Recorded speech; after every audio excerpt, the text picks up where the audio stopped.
other customers. Enable product sharing, something that we started a while back too, is on every single one of our product pages. We offer the opportunity for you, the customer, to go in and share this product. Put it on your Facebook page, Twitter it out, email it to a friend, create a little badge that says, I like this product, and you can put it on your blog or whatever. These are, they seem like a small thing, but it's absolutely incredibly high converting. People who share this product convert, I wish I had the number exactly accurate right now, but it's about 3 or 4 times greater than any mass email we send. So we try to encourage people to share their products because it actually drives some positive traffic, positive sales back to us. But times are changing, and what you do on your site is only one piece of the user experience. It really extends beyond your site. Customers spend more time off your site than they do on your site, and that's a huge opportunity to talk to your customers and get them to have a conversation with you. So I know this is a little cliche social media slide, but there's so many things happening out there that are not on your site that you need to find a way to talk to our customers.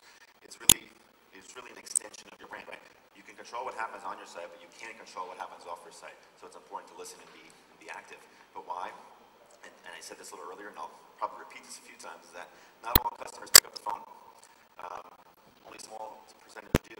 That means there's millions of other customers out there who you're not speaking to potentially. So we need to figure out exactly how to create more touch points with our customers so we can have those conversations. It really builds brand longevity, and I'm not sure how, I know some folks here are familiar with Zappos, but we pride ourselves on being essentially active in the social community. So we realize a few things. People sometimes just want to be heard. They want to make some statements. So here you have just some folks who were tweeting about Zappos, just saying, having drinks with our CEO, or just bought a birthday present at Zappos, and someone just talking about some trials and tribulations they had buying goods they hated buying at Zappos. And we're sitting there and listening to it. Some people are out there to gather information, asking us marketing questions. What's the breakdown of our Twitter followers versus purchasers? And we actually go and respond to all these things. Other reasons why people are active in the community, to make their educated decisions. This is an interesting one. Someone here was asking our CEO not what shoes to buy, but, hey, I'm in this certain city. What's a good Mexican restaurant to go to?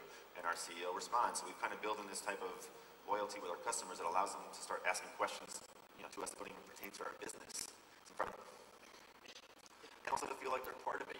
We get tons of feedback from our customers and ideas on ways to improve our site. So here's one guy who was telling us or suggesting we adding a new feature to our site that allows people to Twitter out their purchase, but not. We have a new Twitter account called UX Zappos, which we're trying to get feedback from our community to say, hey, listen, how can we improve our site? And we want people to announce the improvements they want to see on our site publicly so the millions of our customers can see them.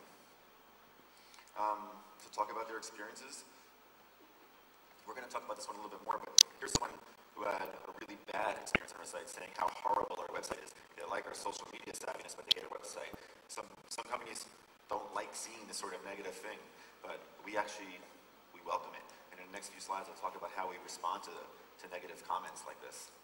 But really, obviously, people are active in the social space for many more reasons than I can even understand. I'm sure when Chris speaks later, he'll tell everyone really how it is, and obviously he kind of helped invent it. But really, at the end of the day, the more active you are in this space off of your site, the more you really realize that there's people out there looking out for your brand. There's people out there who want to help you.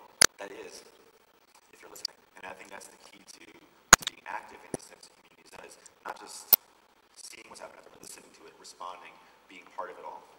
And I said this earlier, and here's a very important piece that I think that really helps drive us when it comes to being active with our customers off of our site. That most people don't pick up the phone and call us, so we need to figure out how to evolve those connections. So let's take a look at this for a second. We get about 6,000 phone calls a day. When it comes to our customer base and how many purchases we get every day, this is a very small number, though it sounds huge. We get about 400 or so live chats per day. So right there, that's, let's say 6,400 interactions with our customers. But as we bring it to the social realm, our social sites and networks, we have a little over 1 million opportunities for it to interact per day.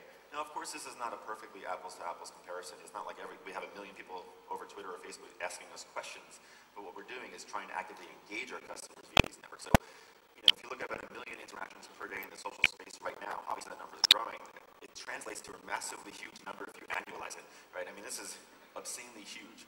401 million possible interactions per year with your customer. that's all happening off of your site. It's absolutely huge.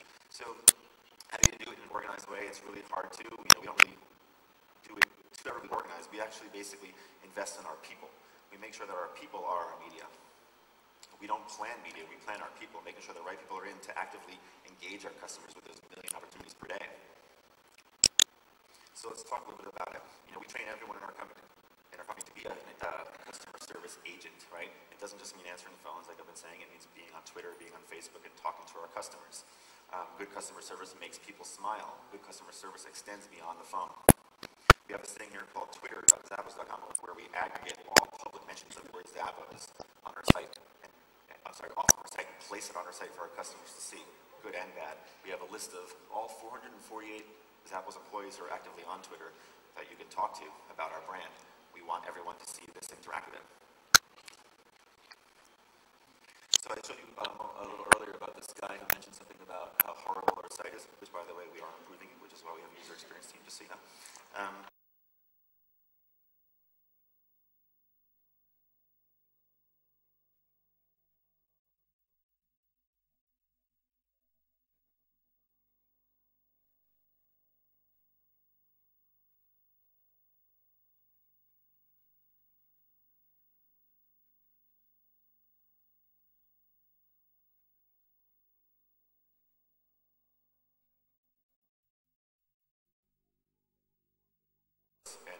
aspires to live by. Those core values are basically paramount to providing good service. Investing in hiring and firing people. During that 4-week training I mentioned earlier, we actually offer all the new folks $2,000 to leave the company that day. And the point being is that, our type of culture, our type of environment is not necessarily for everyone. Not everyone will enjoy working there. So we basically say, listen, if you're getting hints that you don't like this, here's $2,000. You're free to leave, and we'll still pay you for all the time you had up until that. And actually, we're upping this number almost every month. So $2,000 is now, I think we're closer to even $5,000. Very few people take it. We have a strategy when it comes to talking to our customers, and it is maintaining transparency. Make it easy for customers to see that we're just people. We're not this kind of huge evil organization trying to make you spend your money with us. We're here to try to make you happy, whether it's purchasing or delivering information to you. We do have nothing to hide. We want people to know everything that's happening within our company. We want to surface all the good and the bad stuff. So the twitter.zappos.com page I showed you moments ago is a vehicle for us that allows us to do it. And generally speaking, another strategy is let's make people smile and laugh. So we do have some tools that allow us to do this. I mentioned a few moments ago about twitter.zappos.com, which is the aggregate site for us. So, we take all mentions of the word Zappos, put it on the site. We show all employees we put it on this site and let our customers interact with it. We also do something kind of cool. See, some of these things are linked up here, these words, reaction, Zappos, you. These are also any word on there that relates to a brand we sell links back to our site and back to that brand's boutique on our site. So it drives incredible positive SEO value for us as well. We start seeing this becoming a big traffic source for us, linking back to our site. All this was tapping into Twitter's API, putting it on our site, and putting this auto linking tool in front of it. And now all of a sudden, if you search for Zappos on Google, this is one of the top pages that shows up beyond our commerce site. And all these link backs into our site is absolutely incredible what's happening there. But we also have an opportunity to get our partners involved. You may know of Vans Shoes, a skate company out there. But we do the same thing for all of our brand partners. We have 1,200 brands. We have 1,200 twitter.zappos.com pages for all of our brands. Wherever their brand name is mentioned on Twitter, it gets put onto our site, linking back deeper into our site to all of their product. So we're giving, again, total transparency to our customers to see what's being said about us out there and our partners. We've also recently created this thing called Zappos TV. Zappos TV is not so much about selling product, it's about selling culture and selling service to our customers. We crank out about 3 or 4 videos per day that have absolutely nothing to do with our product. It has everything to do with the employees within our company, doing silly things around the office. There was a video that just went out where someone pulled a prank on me and some other folks to throw a ball into a hoop, and all of a sudden, as soon as I threw that ball into a hoop, I think it was 100 ping pong balls fell on my head. And again, it has absolutely nothing to do with selling product, but has everything to do with engaging our customers. So we have this thing called Zappos TV. It gets maybe 3,000 or 4,000 unique visitors per day, repeat visitors per day. visits from customers, visits from non-customers, visits just to get people engaging with our brand. And then, has everyone, I don't know how it is here in Spain, but has everyone heard of the Snuggie? I'm not sure if anyone heard of the Snuggie. It's a silly little thing. Basically, it's a backwards robe that keeps you warm. And there's commercials all over the States for this thing. It's crazy. It's a big holiday gift. So we got one. We took a picture of it and put it on our Facebook page. And again, it has absolutely nothing to do with sales. And we created this contest that said, hey, everyone, this is a caption contest. Tell us what the heck's happening here. And all of a sudden, we start realizing that engagements like this give us the opportunity to